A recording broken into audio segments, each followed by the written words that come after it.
What is up, my friends? Good afternoon to you all. We are, of course, on the eve of the Reds game against Brentford. 12:30 kickoff tomorrow.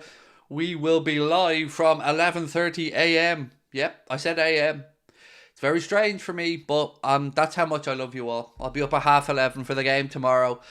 We've got news on Xabi Alonso preferring Liverpool over the idea of Bayern Munich. We'll be talking about a potential replacement for Kylian Mbappe at the Parc des Princes, and you won't like who it might be, and a few other bits and pieces along the way. A few updates from the Bayern Munich managerial merry-go-round as well, and some updates on the Europa League and possible opponents for Liverpool in the last 16. How are we all doing? Top of the morning to you, Zach, and everybody else. I appreciate you guys coming in. I love the Newlon emojis, by the way, while I'm waiting for the stream to start. I love looking at everybody lashing those Newlon emojis in. Liz, good afternoon to you, my friend. I hope you're well. Hassan, nice to see you in, my friend. As Xabi should, Liverpool are in the best league in the world, with, in my opinion, a greater squad, said Cozy Goat. That could be my name as well, Cozy Goat. Maybe we can share it. Yeah, look, it's good to hear that Alonso prefers the idea of coming to Liverpool. I agree with you guys. I think he should prefer the idea of coming to Liverpool, but there's loads to go through. I'm going to give you guys an update on who Xabi Alonso's backroom team are, what their roles are in his setup, and what maybe we could expect if and hopefully when Mr. Xabi Alonso becomes the Liverpool manager.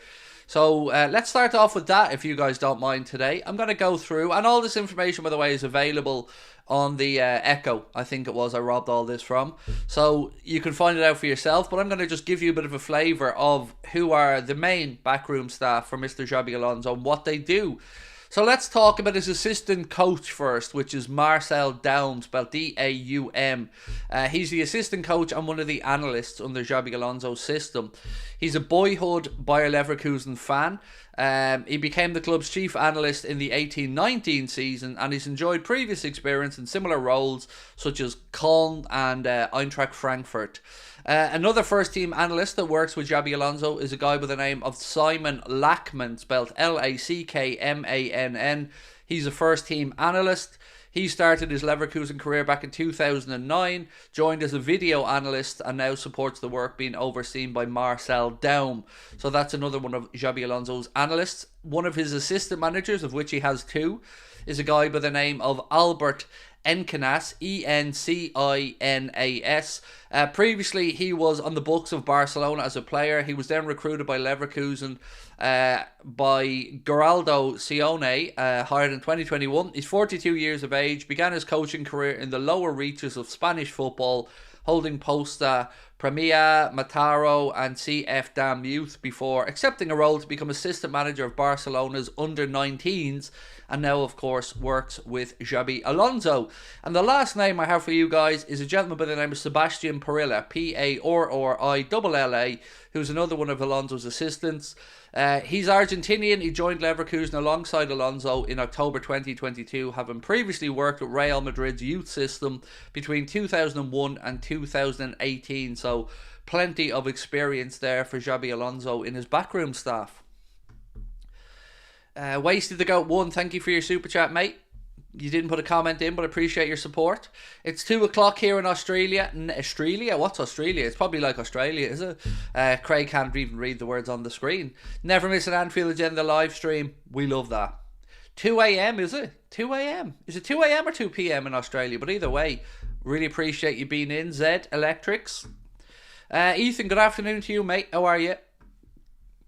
Right, let's get into more informazione. So, you guys were asking me about the situation with the Europa League draw and who Liverpool may get in the next round.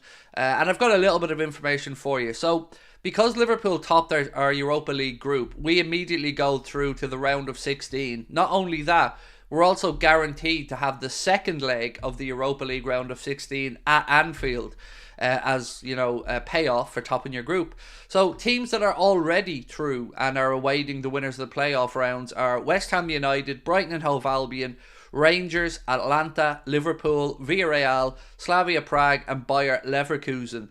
Possible opponents in that round of 16 are Feyenoord or Roma, AC Milan or Ron, probably AC Milan, they won 3-0 last night, Lens or Freiburg, Young Boys of Bern or Sporting Lisbon, Benfica or Toulouse, Braga or Carabao, Galatasaray or Sparta Prague, Shakhtar Donetsk or Marseille. Now, in the draw from the quarterfinal onwards, it'll take place on March the 15th at 12 o'clock GMT. There are no seedings, and teams from the same associations can be drawn against each other.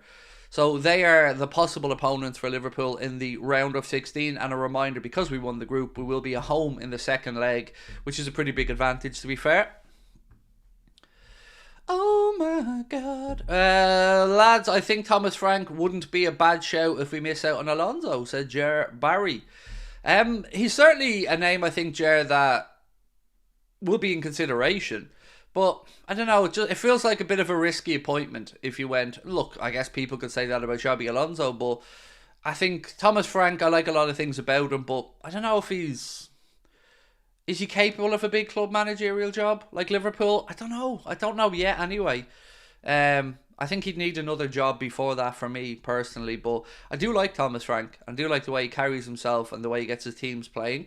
So the big news today, and this comes from transfer sector, is Xabi Alonso prefers Liverpool over Bayern Munich as things stand. And that shouldn't really be a surprise to us. I mean, if you look at it in the cold light of day, he's already beaten Bayern Munich with Leverkusen this season so far. 5 points ahead in the Bundesliga. It just would feel like a weird move for me if he left a team that's winning or won the league to go to a team that he beat to the league title. I just don't feel like it's the same obvious step forward in his career. Whereas if Xabi Alonso comes to Liverpool, I feel like it makes sense. You know, he's coming into a club that are losing a major figurehead, and we spoke about this before, a club that don't really have any issues behind the scenes or anything, but yes, also a chance to put in a structure and people in place, because there'll be a blank slate there. He'll have to work with a sporting director, and if that is Tim Steidten, the one at West Ham United, then that's the person who appointed him to Bayer Leverkusen. So for me, I was a little bit nervous yesterday for a while when I started seeing the links to Bayern Munich, but I do think we're a bigger pull for Xabi Alonso. I think we're a better fit for him at this point in his career as well.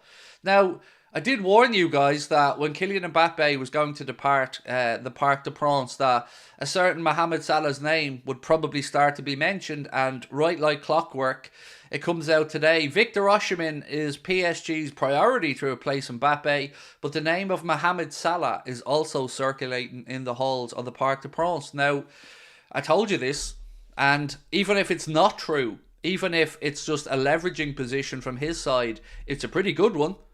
Because one thing Liverpool can't do is compete with the money that PSG have on the table.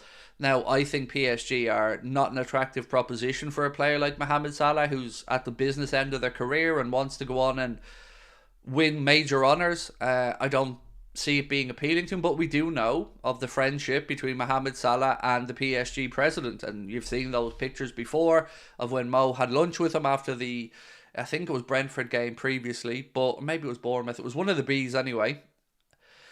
So yeah, it's another one that we have to keep an eye on, because we haven't negotiated a new deal with Mo yet, and if he can have his head turned by staying in Europe somewhere and more money, I don't know. What do you say? Do you think there's a possibility of it? Sorry for running late. Did I miss an update on Alonso? Just that he prefers Liverpool over Bayern as things stand. That's the only update you really missed there on Alonso. Am I correct in saying that in the press conference, Jurgen said that Szoboszlai could be available for the Carabao Cup final? I haven't had a chance to go back over the press conference details yet, mate. So I will have that ready for you at 8:30. But I'm sure somebody in the chat can most likely answer. I think I missed the super chat. Let me go back up. Wasted the Goat said, do you think we can still get Mbappe, and why? No. Money. That's the reason. I'm not trying to be facetious or anything, but it looks like Real Madrid are the only ones even willing to get close to the numbers Mbappe wants. You know, there's been plenty written to say Arsenal and Liverpool did inquire as to what might be the parameters for attracting Kylian Mbappe, and both backed away because of an unwillingness to break their wage structure, which, I gotta be honest, I understand. It feels like Mbappe is one of those players that's almost gotten too big for most clubs. And by too big, I mean in his own head. Yeah, I think it's Real Madrid or bust at this point, and he's already told PSG that he's leaving. I don't understand how PSG think he's not leaving for free. I know that they're hoping he either gives them the signing on bonus he's going to get from Real Madrid or forgoes some loyalty bonuses, but I don't see in what world he would give them his signing on bonus from Real Madrid. Why the hell should he? You know, tough shit. You played a game of risk and you lost PSG, and Mbappe has played a blinder in this situation. You know, he can go to Real Madrid, and I don't understand the arrogance from PSG on this, that they assume he won't leave them high and dry with lots of money in his pocket. I don't see a world where he won't. Do you think we break our Madrid curse with Xabi? Do we have a Madrid curse? See, I'm old enough to remember times where we beat Real Madrid as well, but getting back into the Champions League and being an opponent for Real Madrid, I guess, is the priority. But Jack, I won't lie to you, mate. I was only thinking about this last night. Regardless of who we get as the next manager, just look at the squad that Madrid look like they're assembling there. Bellingham, Rodrigo, Vinicius Jr., Camavinga, Tchouaméni, Kylian Mbappe, Enrique, probably Alphonso Davies in the summer. It's a pretty intimidating squad. I can't lie, mate. I can see them hoovering up trophies for the next few years with that squad. It is a pretty imposing squad. It just is. There's no two ways about it. Right, Jurgen Klopp said, people think about the final, but before then we have Brentford and Luton and they cannot play. So I think Dominic will be back around that time, the final. We'll see how exactly that works. I would say I'm not sure Dom has a chance for the final, but maybe. So that's Jurgen Klopp's words from the press conference, and it's not very committal, but it sounds like if he is back, it'll be a bit of a rush job, if I'm being honest with you. And we surely have to learn our lessons from potentially rushing players back. So, you know, it sucks if he's not available for the final, but I'd rather he missed the final and was available for the next month or two than perhaps he tries to force himself to play in the final and has a setback and then he's out for the Manchester City game, as an example. Imagine being a Leverkusen fan if Xabi goes to Bayern. I know, it would feel very weird, right? Like, that would be like Jurgen winning the Premier League with us and running off to Manchester City. It would just feel very weird. And I don't think for Alonzo it's the best move. I think Liverpool are the best move for Xabi Alonso at the moment, if indeed he wants to depart Leverkusen. Craig, a front three of Rodrigo, Vinny and Mbappe won't work. Guaranteed they'll sell one of them. Well, you can add in Bellingham to that list as well, because, you know, he's playing in a pretty prominent attacking role there. But I do agree with you. It's not a front three, Daleks, that screams balance, is it? I know Mbappe wants to play more centrally, but he's not really a central striker in my mind. He's somebody who should be cutting inside and impacting games. So I agree with you. I don't think it's the most balanced front three. You know, it would have made more sense if Madrid went for somebody like Haaland, in my mind, because that's a clear central striker, which is what they're lacking. Why is Liverpool taking so much time to find a sporting director? It is a little bit worrying, because I know a lot of people are just thinking about the sporting director now because Jurgen announced his departure, but, you know, we've been looking for a sporting director, a full-time one, for I think 16 months now. And yes, George Schmadtke has come in and helped out with recruitment over the last few windows, but you are right, it is concerning that we're still looking, and now it's not just us that are looking. You've got United looking, probably Chelsea looking, Newcastle maybe needing a replacement, and yeah, I do understand where you're coming from. I think the club do need to get their finger out and get this position filled ASAP, because I think, at least I hope, that the sporting director appointment, if and when it's made, will give us an indication. As an example, if it's Tim Steidten from West Ham, I think that probably points very heavily towards the idea of Xabi Alonso being the preference or the next manager. Liz, thank you for 33 months, Liz, of support. Appreciate you. Finally don't have to go to the hospital tomorrow and the match is so early, damn it. Yeah, you're not going to get much of a lie in there, Liz, are you? What's that, a half seven kickoff for you guys over in Florida? Early doors, but I'm just glad you don't have to go to the hospital. That's one good thing, and I'm glad your recovery is going well, my friend. Do you think Carvalho will have a chance to play next season under the new manager? Well, he's got. If we take it for granted Alonso's coming in, I think he's probably got more of a chance. But ultimately, Carvalho is going to have to just show he belongs at that level. You know, it wasn't great, the feedback coming from RB Leipzig, that he basically didn't really want to fight for a squad place. So, you know, if you want to play at Liverpool, you're going to be competing with some top level footballers to try and get into the first team squad. So he's a Liverpool player, and as per Fabrizio Romano and other journalists, I think the plan is, yes, that he comes back to Liverpool over the summer, but it'll be up to him to see, you know, if he can win a place in the new manager's thoughts. Feels weird saying that, by the way, even out loud, to win a place in the new manager's thoughts, because I'm so used to saying he'll have to convince Jurgen, but he won't. He'll have to convince, hopefully, Xabi. Press Salah said Madrid, if they get Mbappe, it'll be hard to stop. Yeah, mate, they will. They're putting together an incredibly imposing squad. You know, it is. There's no two way. I wish I'd sit here and undermine it, but it's a pretty damn good rebuild. How much wages do you think Mbappe is worth? Right, well, as an example, his current package, and you won't believe this, and you're going to think I'm exaggerating it, but have a look yourselves. Including wages, bonuses, and other things, he apparently makes about 160 million a year at PSG. You heard me right. I said 160 million per season at PSG. So that gives you an idea of how much money all in it costs to have Kylian Mbappe around.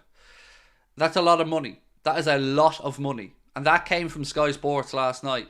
160 million all in. I know there's talk about his wages at Real Madrid being far less, about 60 million a year. But that's the highlight number. I can't imagine that the actual bottom line is going to be much less than close to what he's making at PSG. So, yeah, that's your answer, mate. A lot of money. Mbappe is nothing more than a mercenary, said Nomad. You know what, mate? I kind of agree with you. There are some players whose careers, I think, have been blighted by money. And I know that sounds crazy, but I would kind of put Neymar in that category, at least after his move from Barcelona. Certainly would put Mbappe in that category up until this point. And, you know, they were talking last night on back pages on Sky, almost as if, because how much money the dude commands, he's very, very, very limited to clubs that are willing to either cough up enough money to bring him in or have the ability to cough up enough money to bring him in. And, you know, Mohamed Salah, according to Rami Abbasisa, makes about, 46 to 53 million quid a year. And that's the record for our football club. And we've had to move heaven and hell to make sure that Mo gets that money. And you're still talking 3 times more than that, being the salary package in total, including bonuses, that he's on at PSG. It's just insane amounts of money. What has Alonzo won? Oh, well, really fucking clever, mate. Well done. What has Alonzo won? Brilliant. Yeah, in his first year in management in the senior role, what has he won? Well, nothing. Same as anybody else in the league or in Europe has won so far, mate. Nothing, because no competitions are finished yet. So he hasn't won anything yet, but I think his credentials are well and truly spelled out. One, look at the managers he worked under the latter part of his career and look at why he went to each of those clubs. So we learned from Jose Mourinho, Carlo Ancelotti, Pep Guardiola. Pretty good coaches to learn under, if you ask me. Then went and got Sociedad's team promoted up to the second tier of Spanish football, the highest that they're allowed to go. And now has gone in and become the only unbeaten manager left in Europe and is winning the Bundesliga by 5 points and just put Bayern Munich to the sword. And his team is statistically regarded as the best team in world football at the minute. So I think he's done all right, you know. And I think if you ask the question at the end of the season, what has he won, we'll probably have a far better answer for you. But my question to you, I guess, would be, who would you go for then? Because I don't think, with all due respect, there's a whole lot of... So he won the Top in February Cup. Yeah, that's what he won, mate. And do you know what you won? You won the I'm a cunt, Craig's about to kick me out of the chat award at the top of February. So well done on that. Hope you've enjoyed it. You're not very clever. Just don't bother, mate. You know, next time you want to come into a chat, try and be a bit more respectful and stop showing up your ignorance. This people like him, I'm getting fed up of it. Every day at this point, there's some fucking arsehole that thinks he's clever, that knows nothing. Mate, Alonzo will have forgotten more about football than you know. And I gather you're probably a United or City fan who just wants to try and make yourself feel better about your own miserable existence, but you let us worry about Alonzo and our next manager, and you can just watch on as the beauty unfolds. It might be controversial, but I think football is changing. Tactics are where money is now. Star players only able to do so much. Xabi is the future, mate. But he hasn't won that, and Jack. We're not allowed to talk about Xabi because he hasn't won the top of the league in February Cup that Spurs and Arsenal are renowned for winning. We talked about this a little bit last night, Jack. A lot of people, we kind of spoke about the greater good, right? The collective spirit of a team, or I guess the sum of its parts being better than the individual talents. And for us, that's kind of always been under Jurgen how we've had some success, right? Like you've said, just a good collection of people who understand the system and execute the coach's plans. And to some extent, that's what Alonzo is doing at Bayer Leverkusen now. The fact that he's been able to call on Florian Wirtz, who's come back from a cruciate ligament injury, and he's having the impact he's had, and a 28-year-old Grimaldo is having the impact he's had.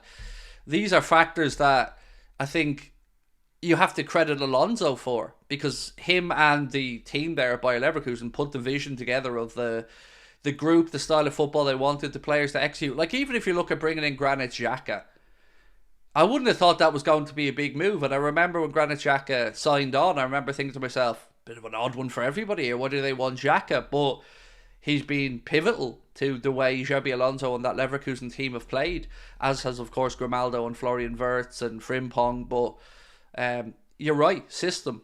And if you get the right part for that system and you believe in that system, the way the manager executes the system, you've seen the results. And we've seen it with Jurgen as well. Like, again, we all talk about Mane and Firmino and Salah and Verge as superstars, but they became superstars inside the system that was built by Jurgen and Pep Linders, and before that, our previous assistant manager Buvac.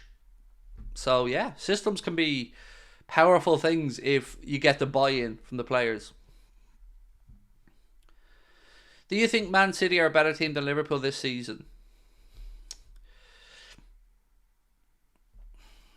Do you know what? I'm going to be fair in how I answer this. I think they've showed more consistency than us, but we've shown tremendous spirit. And what I would also say is, I don't think we've seen the best of us this year. Now, maybe we haven't seen the best of that Manchester City team this year either, but I personally I find them a little bit less intimidating this year than in previous years. It could be my own delusion, but I've said it from the start of the season and I feel it right now. I don't think we've played our best yet, and we're still top of the league. I know they have a 1 point lead if they win the game in hand, but I'm happy. 16th of February, we're still sitting here talking about title race. That's a good thing. Singapore fan in the house. Jojo, how are we, my friend? Nice to have you in. Appreciate your support, my friend. And lots of love over to you guys in Singapore.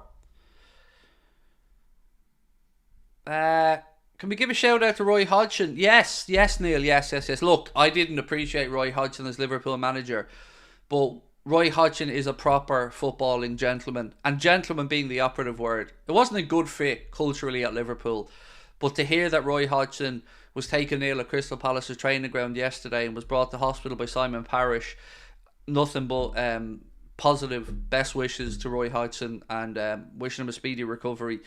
You know, he is a proper old school football man who has coached all around the world, and as I said, it wasn't a great cultural fit at Liverpool, but that's not on him. So yes, of course, we wish Roy Hodgson a full and speedy recovery, and hope he gets back to enjoying his life, and hopefully probably his retirement as well at this point. But yeah, thank you for bringing that up, mate. Very well said. Do you think we could fall off after a transition from Klopp? You've got to say it's a possibility. I mean, I'd be foolish of me, Jack, to lie to you and say it's not a possibility. All I think we can do is try to mitigate that risk as much as possible by making sure that we make the right appointments. And I think, even though I have a lack of real admiration for FSG in a lot of ways, they've been quite good at appointing people to their roles over the years. So I give them the benefit of the doubt they'll get this decision right. But after that, yeah, look, we're going to need a bit of luck. We're going to need some buy-in from the players and maybe an astute acquisition or two in the summer to keep us chugging along. But yeah, I think I'm not as worried about it as I thought I would have been when Jurgen Klopp was leaving. As the days have gone on, I kind of, look back to the rebuild. And if he had left last summer, Klopp, I'd have felt far more concerned. But I mean, it speaks to the calibre of the man that he didn't want to give up at that point when things weren't looking great. That he wanted to steady the ship and make it a bit of an easier transition for a future manager. And that's to his eternal credit. Or Ragad said, so if Xabi comes in, maybe Wirtz and Hincapié will follow. Going to be slightly uncertain, but interesting window. Hope the manager is sorted ASAP. I don't know what to expect, sir, with regards to Xabi maybe going back. Certainly nobody here would argue if Florian Wirtz followed him or Hincapié, but I guess these are things we'll have to wait and see. There's going to be a clamour for a Florian Wirtz signature in the summer, regardless of what happens with Alonzo, whether he stays at Leverkusen, goes to Liverpool, goes to Bayern. I don't think it matters. There's going to be a bit of a bidding war. And if I'm being fully honest, the last I'd heard, the likelihood of where he goes is Bayern Munich. I hope that changes if Xabi Alonso comes to Liverpool and wants to bring Wirtz with him. I hope he gets backed by FSG to do it. And I hope it's something that appeals to Florian Wirtz. But the last I'd heard, it was likely that he'd end up at Bayern Munich, which isn't unusual in German football. We've seen it before. The likes even Musiala, the top German youth talent, they tried to keep in the Bundesliga and de facto a lot of the time at Real Madrid. Or excuse me, Bayern Munich. My apologies. Robert Cheng, watching from Hong Kong. How are we, sir? Nice to have you in. Appreciate your support, sir. And I hope life is treating you well over in Hong Kong. What's the next choice for Liverpool after Klopp? Well, we don't know yet, Gigavids. We hope Xabi Alonso, certainly the fan. I've not seen many people not like the idea of Alonso. I've seen a lot of people be rightly unsure about his credentials, and I can push back against lack of experience, but what I can say is he's mitigated these risks as best as he could as he prepared to go into management. If you look into the story behind his choice of his final few clubs and the managers that were there and learning from them, it was always with a view to becoming a coach himself. So, I'm relaxed about it. I think Alonso's a great fit. I'm actually more nervous if it doesn't end up being Alonso. That's where I start to have concerns, because outside of him, I'd love Ange Postecoglou, but he's not going to leave Spurs, and nor should he. I think he's in the right role. Spurs showed belief in him, so I can understand him staying there. Thomas Frank, good coach, but I'm not sure if he'd be ready for Liverpool. Roberto De Zerbi, I'm not 100% convinced on, even though he is a very attack-minded, interesting coach. But sometimes I feel like those type of systems that he would look to bring in would probably take a little bit longer than maybe Alonso, who I've been reliably informed by you guys in the chat that played a 4-3-3 system at Sociedad and then changed the system to the 3-4-3 system that he currently plays with Bayer Leverkusen because of the players available to him. They're good signs for me that he's not just a system manager that won't adapt to the team and players that are there and just insists on the way he plays. Like Conte, as an example, I find him more rigid in his thought processes, and that's one of the reasons I don't like the idea of Antonio Conte coming to Liverpool, because I can see it ending up as a nightmare. I found the way he left Spurs very disrespectful, the way he wasn't even arsed coming back over for some of the games as he recovered from his gallbladder surgery in Italy. Robbo was a third centre-back, would be awesome with Xabi. Thoughts? He could do it. He's done it with Scotland, if I'm not mistaken. Andy Robertson played as a third centre-back. But I still think we'd need to bring in somebody like Hincapié or an Inacio, somebody on the left side of a back three. Because I prefer Robbo in a wing-back position, to be honest with you, in that Xabi system, if indeed he plays the same one. The idea of Bradley and Robbo as wing backs, I think would work very well. Luis Enrique, interesting one. I don't see what he's done to deserve the Liverpool job, if I'm being really honest about Luis Enrique. You know, you went to PSG. Why?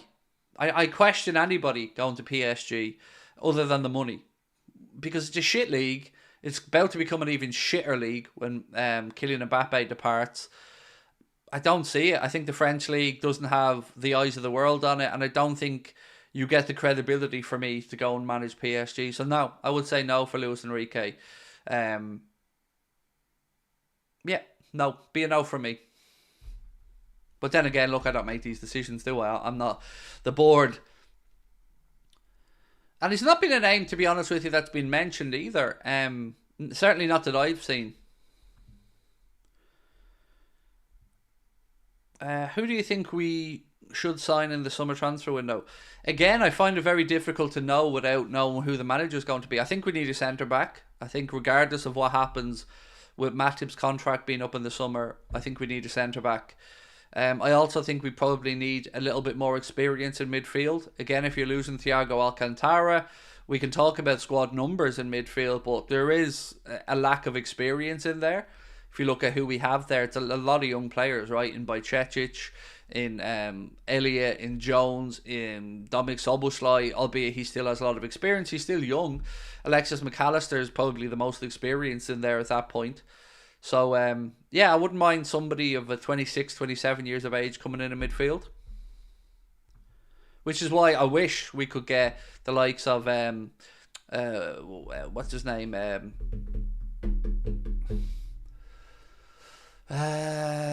Joshua Kimmich. But I think Joshua Kimmich ends up probably, unfortunately, at Manchester City.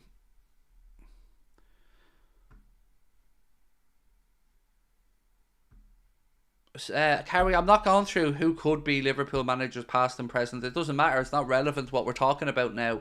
We need to figure out who's coming in to do the job right now. And, you know, I did go through, and I'm happy to go through it again if you want, some of Alonzo's backroom staff that he currently works with at Leverkusen. Just really quickly, Marcel Daum, DAUM, is his assistant coach and analyst. Simon Lackman is a first-team analyst as well. Started his Leverkusen career back in 2009. Then there's Albert Enquiries, who's the assistant manager, or one of the assistant managers. Previously worked at Barcelona's B team as well for quite a long time. And Sebastian Perilla, who's another assistant manager. He's an Argentinian. He arrived alongside Alonzo when he was appointed in October 2022 to Bayer Leverkusen. And again, I don't know how many of them he may look to bring with him if he comes to Liverpool. It looks like he'll be getting a blank slate. The only one I would say seems to last all the time, regardless of the managers at Liverpool, is Achterberg. Regardless of who's in charge, John Achterberg seems to last the pace as goalkeeping coach. So I don't know if Alonso came in, if Achterberg and Taffarel would continue to stay there coaching the likes of Alisson Becker. But if it's not broke, don't fix it, I guess.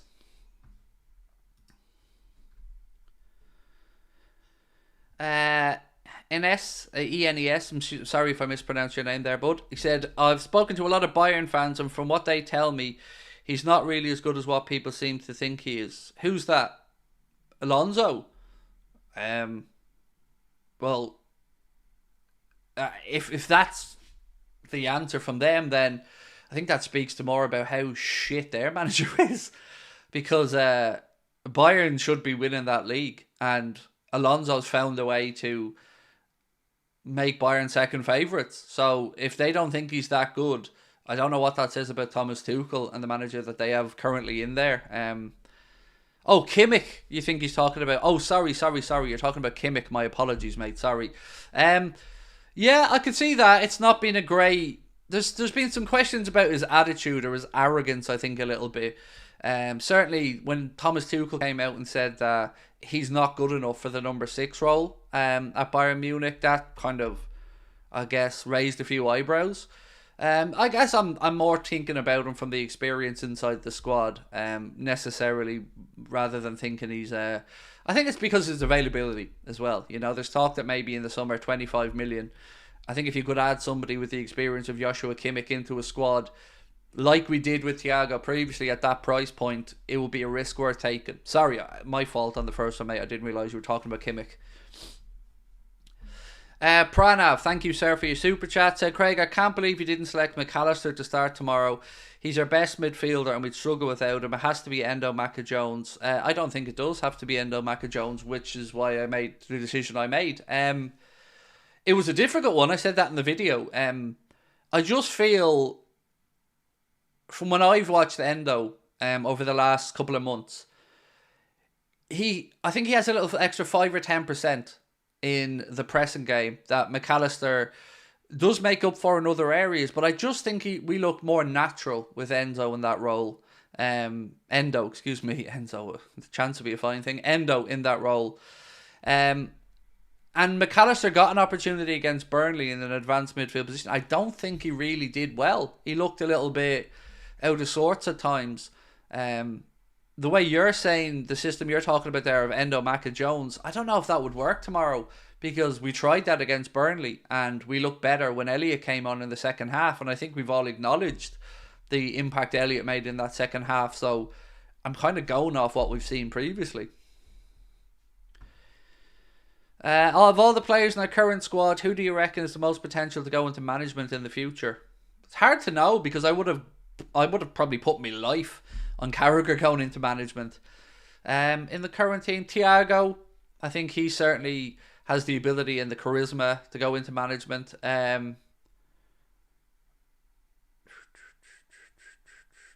Can't see Verge going into... See, sometimes you wonder, is the need going to be there as much to go into management financially? Because if you're looking at real top players like Salah, Van Dijk, you know, they're set for the rest of their life, probably financially. Whereas a lot of the people you see go into management, some of them, of course, have had huge careers and earned loads of money, but some of them are still kind of good, solid pros, but not superstars.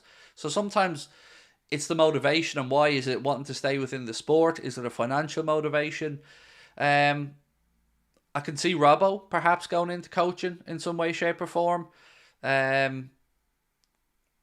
Not sure about Matip.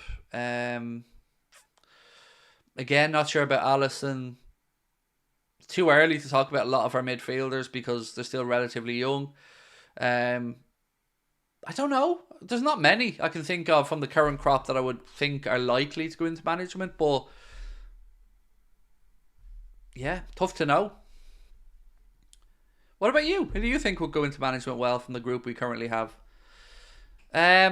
Japello said, as a United fan, I'm scared Liverpool might get Alonzo. I think he's a standout choice. Young and could create a long era at Liverpool. That's certainly what I'm hoping for, mate. I can't lie to you. I do like the idea of a young manager again. Because Klopp aged over those 9 years, as does anybody who comes into such a high pressure job. So yeah, Alonso excites me. It's a risk somewhat, but a calculated risk. But it feels like a good decision for us. Like, I'm just happy, in all honesty, mate, that we're not sitting here talking about Steven Gerrard even being linked to the job, because that would just be very, very concerning. He doesn't deserve the gig. I can see us getting a temporary manager for some reason. I don't think so. I don't. I think you're probably thinking maybe we wait for Alonzo if he wants another year at Leverkusen. Again, I'm guessing, so I could be wrong on that. But I don't think we can fuck about. It would be a sign of weakness if we don't find the right candidate, or if we aren't able to execute and bring in the right candidate. I think that would be a warning sign for me, that the owners shit the bed. And I don't think they will, to be fair. I think they'll get it right. It'll be a very physical game. That's why Elliot struggles. I don't think Elliot ever struggles, Pranav, to be honest with you. I'm one of Elliot's biggest fans, and I don't think he struggles. But I do understand where you're coming from, and I'm not saying my team is the one that should be picked. It's just the one that I felt personally would fit based off what we've seen recently. I don't like the balance of Jones and McAllister, because the way I look at it, they both prefer playing off the left-hand side of midfield, and only one can. So I think we look better balanced with Elliot or Szoboszlai on the right-hand side of a midfield and Jones or McAllister on the left side. Would you take Gerard or Milner as assistant manager? Oh, God, yes. Imagine, like, Gerard as an assistant to Alonso. There's two ways to look at it. One, wow. But also, you feel like, would he undermine, even if he didn't intentionally mean to undermine Alonso, would his mere presence there undermine Alonso? So with the first sign of any wobble in performances, would everybody immediately go, well, is it time for Gerard to step up? I'd hope not, but I mean, I'd sign up tomorrow for that list. You know, imagine the three of them. Imagine Gerard as assistant manager, Milner as a first team coach, and Xabi Alonso. I mean, ooh, I wouldn't say no. I wouldn't say no. As long as Alonso was the number one there, I would not say no. That would be a statement. It would. And look, it would probably, in all honesty, be Steven Gerrard's best chance eventually getting the Liverpool job. You know, if he was in there as part of a system and we went back to look at the old kind of boot room way of promotion, I think that's his best chance. So I don't think it'll happen, but I think it'll be Gerrard's best chance to eventually get the Liverpool job. Hi Craig, early to ask, but do you think Xabi may be able to win silverware at Liverpool in his first season? Well, I think so. I think, Mohammed, the goal has to be to continue on progressing. You know, it's not, well, we get a new manager, it's okay to be languishing around 5th or 6th again. No, my expectations of the next Liverpool manager is that they've got a really good squad, a squad that will hopefully have picked up a few more trophies this season. So yeah, I think it's minimum that we should be looking to be in the top 2 or 3 in the Prem, certainly knockout stages of the Champions League. And, you know, you never know in the domestic cup, sometimes it's on the draw. But yeah, I think the expectation should be high. Milner as assistant would be epic. He's humble enough for the job. Don't want Gerard back at all, to be honest. Had multiple wounds. Look, I think James Milner, if he wants to go into coach, and as you've rightly said, incredible fit anywhere. The man is a footballing encyclopedia. So, yeah, I agree with you. And I understand your point about Gerard as well. I would disagree. I think no harm having Steven Gerrard's presence on that sideline alongside Alonso. I think it would make a big statement, but I do understand where you're coming from. Does Alonso playing with 3 centre-backs suit our style? Well, it would change our style, so I don't really know how to respond to the question. Do I think we could adjust to play in that system? Yes. We'd need to sign another centre-back, in my opinion, but I think we have the personnel to play the wing-back roles. Perhaps we'd struggle with a number 10. And what would happen with our wingers would be another question. Like, do Diaz and Salah have a natural fit in the system Alonso plays at Leverkusen? I don't know. But I think for a lot of other reasons, the likes of Gakpo, Gravenberch, Bradley, they probably benefit from the way Alonso plays at Leverkusen. But nothing to necessarily say he won't tweak a system if he comes to Liverpool. As he did, I was reliably informed by you guys that at Sociedad he played a different system than he plays at Bayer Leverkusen. So that shows that he is able to adapt to the personnel available. Right, again, tickets are shifting, finally, gladly, for the Boston show. So if you are in that neck of the woods, March 22nd, the Friday after Paddy's Day, we'd love to see it. Tickets are on sale. You can find them at Ticketmaster. Just search Anfield Agenda. It's going to be loads of fun in the House of Blues in the Foundation Room there, an iconic venue right beside Fenway Park. First trip, first show outside of Ireland, so we're looking forward to it.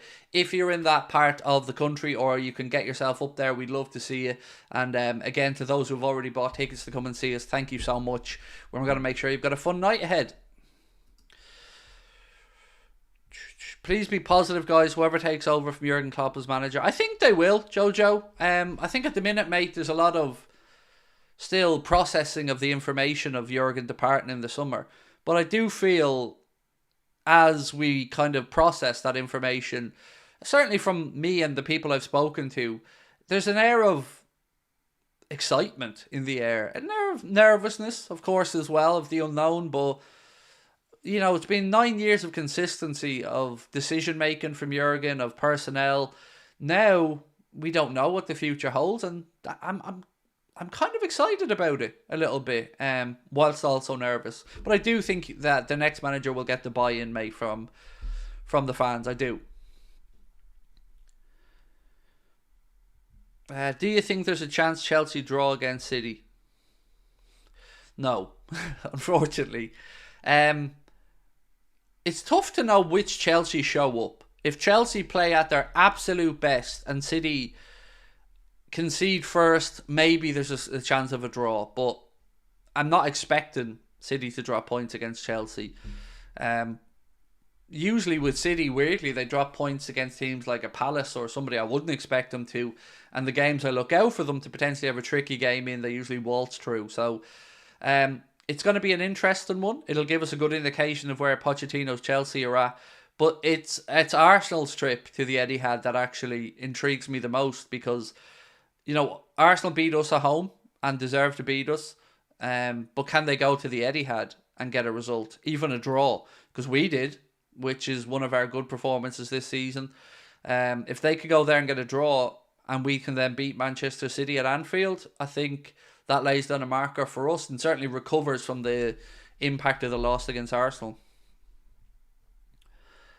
Do you think Alonzo could bring in De Ligt to Liverpool because of how he was from the same league? I don't want Matthias De Ligt at Liverpool. I question his whole career choice from the moment he left Ajax, going to Juventus, now into Bayern Munich, and his wages. You know, I would imagine, remembering what he was earning at Juventus, he'd probably ask for pretty much close to the money Salah's getting now, and there's no way Liverpool are giving that to somebody, especially when we've got a renewal for Verge and Mo and Trent to get sorted out. So, no, can't see it happening. Just my 2 cents on it, though. Big bro greetings from Slovenia. We love that. Big bro greetings. First time I've ever heard that phrase, but you know what? I like it, ignorant weed. Only consolation is the pressing of Klopp leaving is the possibility of Xabi succeeding as Liverpool manager. Yes, there would be something very holistic about Alonzo coming in and winning a trophy or two with Liverpool. It would be nice, because we already have that inbuilt muscle memory of him winning the Champions League in 2005. And his regret of not being able to win a league title, of course, with Liverpool during that time as well. So yeah, it would be great. It would be sweet to see Alonso come in and succeed. And look, I feel like at this point we're all expecting it to be Alonso. I can't speak for all of you guys, but I know I am. And if it isn't Alonso at this point, I'm going to feel incredibly disappointed. But look, that'll be on me and nobody else. Multiple Wounds said, to be deserving league winners, we must be able to brush aside Brentford, otherwise we rely on luck alone. It's a fair point. I've said this as well. If we are wanting to be taken seriously as title contenders, we should be looking to go to Brentford's community stadium and beat them. Because if it was the other way around, if I was sitting here and you guys were asking me, do I expect Manchester City to drop points at Brentford, even though, you know, in recent history they did, I'd still feel like I'll go get the job done. So yeah, I agree with you. We should go and be expecting to win Brentford. I think the fact it's a half 12 game makes me a little bit nervous, but at that aside, you're right. If we are seriously wanting to win the league, that's the type of game we should be winning.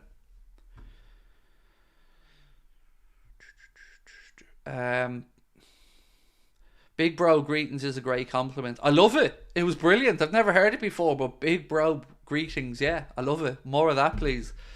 Isaac Rosenthal, thank you so much. What's your prediction for the Carabao Cup final? Well, the smart money is probably going to go on a draw and it going all the way. But I feel like we have Chelsea's number. And if we play to anywhere near our abilities, I think we beat them. It's shit that we probably won't have Szoboszlai and Trent. I know Jurgen said today, possible maybe chance for Szoboszlai, but I'm going to go off the likelihood he won't. I think the pressure's on Pochettino and Chelsea for that game, because they only really have the domestic cups left. You know, they're not in Europe. They're mid-plays, 10th in the Premier League. He's made a promise of European football, so he's got to deliver in one of the domestic cups. So I think it's a bigger game for them, but we're a better team. So I hope we win, but it's a cup final. They are difficult to call a lot of the time. D Green FPS said Xabi will end up a great manager. He already, even Jose Mourinho said this years ago. Well, look, I've said this before as well. There's the players, the coaches he's coached under or learned from: Mourinho, Ancelotti, Guardiola, Rafael Benitez. You know, he has played under and learned from really, really top level managers and coaches, and he's taken a bit from all of them, and you can see that in the way he plays football. His footballing brain is phenomenal. It doesn't matter who you hear speak, whether it's Jamie Carragher, Jose Mourinho, Carlo Ancelotti. They all talk about Alonso's footballing brain, and you know what the Marseille president said about trying to poach him to come to Marseille as their coach, and just seeing his brain go on a different level when he was responding, and it's all impressive stuff. And I think he's the right choice for Liverpool manager. Jurgen Klopp has won the Premier League Manager of the Month award as well, by the way, my friends. Congratulations to Jurgen on that one. Announced earlier on by the Premier League. Jurgen Klopp, the Premier League Manager of the Month for January. Congratulations to Jurgen. Pretty much a clean sweep for us, if I'm not mistaken, right? We've had Klopp get Manager of the Month. We've had Conor Bradley getting PFA Fans Player of the Month. Diogo Jota getting Player of the Month. Conor Bradley getting Standard Chartered Player of the Month and Goal of the Month, I think. So yes, well done to Jurgen. What are your top 5 pen takers at Liverpool? Oh God. Can I give you 3? Because I don't know if I have a top 5. McAllister,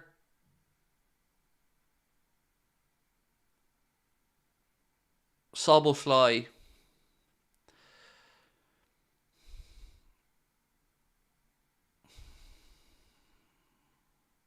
Jota would be my 3.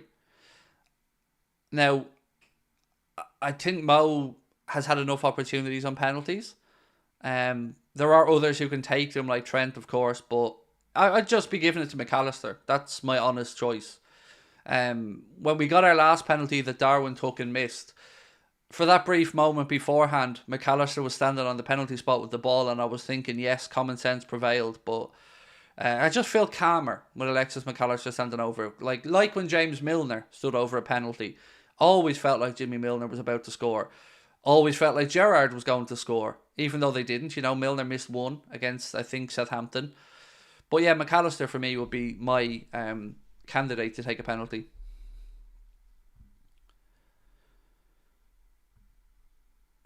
Goal of the month went to Bobby Firmino. I don't know how that's possible when he's not in the league. Be hard to win goal of the month when you're not in the Premier League.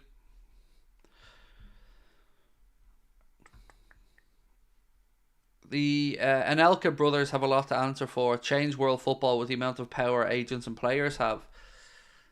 I think Bosman. Mark, what was his name? Bosman. What was Bosman's first name? What was Bosman's first name? The guy who, the Belgian gentleman who reshaped free agents. I think he's the one that probably changed world football, to be fair.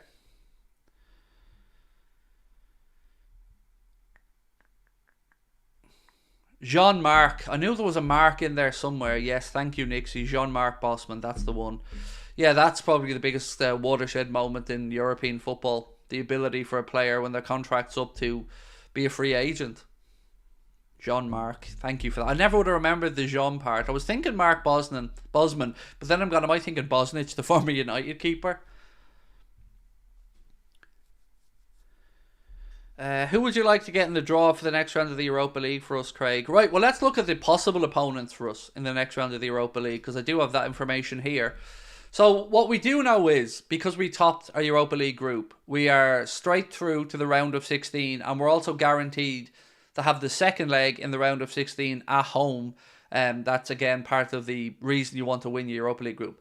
So the other playoff rounds are Feyenoord and Roma, AC Milan and Rouen, Lens and Freiburg, Young Boys and Sporting, Benfica and Toulouse, Braga and Carabao, Galatasaray and Sparta Prague, and Shakhtar Donetsk and Marseille. So who would I like?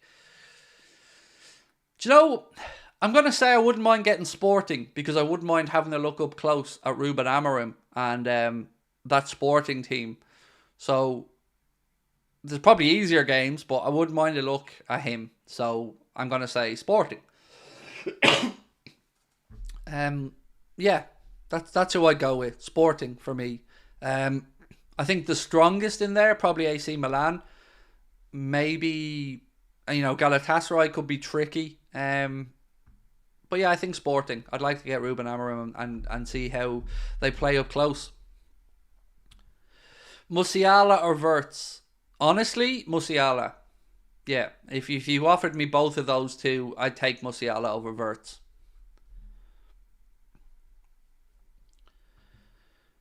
Who do I fear? Nobody. I don't mean that facetiously. I mean, to me, we're winning the Europa League. It's not even a debate in my head. Everybody should fear us. We are rightly the favourites to win it, because we're too good for the competition. We shouldn't be in this competition, but because of our own failings last season, we are. So let's win it and prove that we don't belong in it. So who do I fear? Nobody. Who do I think are the best next team in it? Leverkusen. I wouldn't like to play Brighton either. I don't like Premier League clubs in Europe, so I wouldn't like to play Brighton or West Ham. But I think nobody strikes fear into me from that list. I think we'd beat AC Milan easily over 2 legs. Yeah, nobody in that list.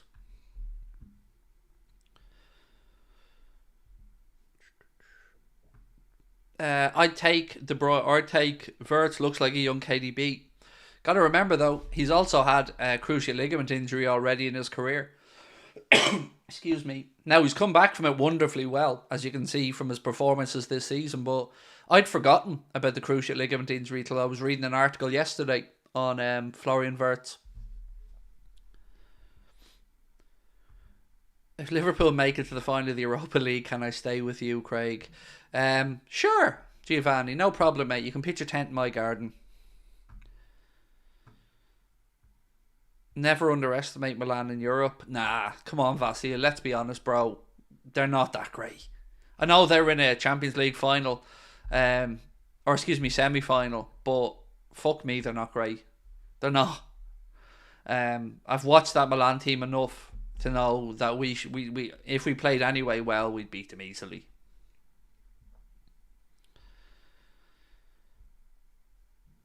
The news about Xavi made Leverkusen famous. I don't know what that means. Do you mean Xabi made Leverkusen? Leverkusen are a storied club. Do you know what? I was genuinely surprised to hear that they'd never won the Bundesliga. I assumed that they would have won it. But they called Neverkusen over in Germany for being famous for capitulation. So I guess that's why they're all a bit nervous at the minute, thinking that this distraction over Alonzo or whatever might cause the team to lose focus. But yeah, I didn't realise it. Honestly, I thought Leverkusen would have had a few Bundesligas over the years. So to hear they've never won it, they're one of the big clubs in German football. Just think if we beat Leverkusen, take the manager and possibly their players, ouch. And look, our job is to win the Europa League, regardless of who's in our way. If it ends up that we play Leverkusen at some point, particularly in the final, yeah, there's a good story to that. Certainly will add a lot of eyes, I think, to the competition, but our job's to win it, regardless of who's in front of us. And we want to send Jurgen out with another trophy, so let's go try win it. My friends, I'm going to go record today's news video, but I'll see you guys tonight at 8:30 again, where we'll look ahead to tomorrow's 12:30 game against Brentford. Don't forget, we'll be live from 11:30 a.m. to start our watch-along. We'll have a full match watch-along for you guys, player ratings videos, social media reaction, fan reaction, everything you can expect on a match day. So thank you for joining me this afternoon. Appreciate your time, and I'll catch you at 8:30. Have a good one. Talk to you.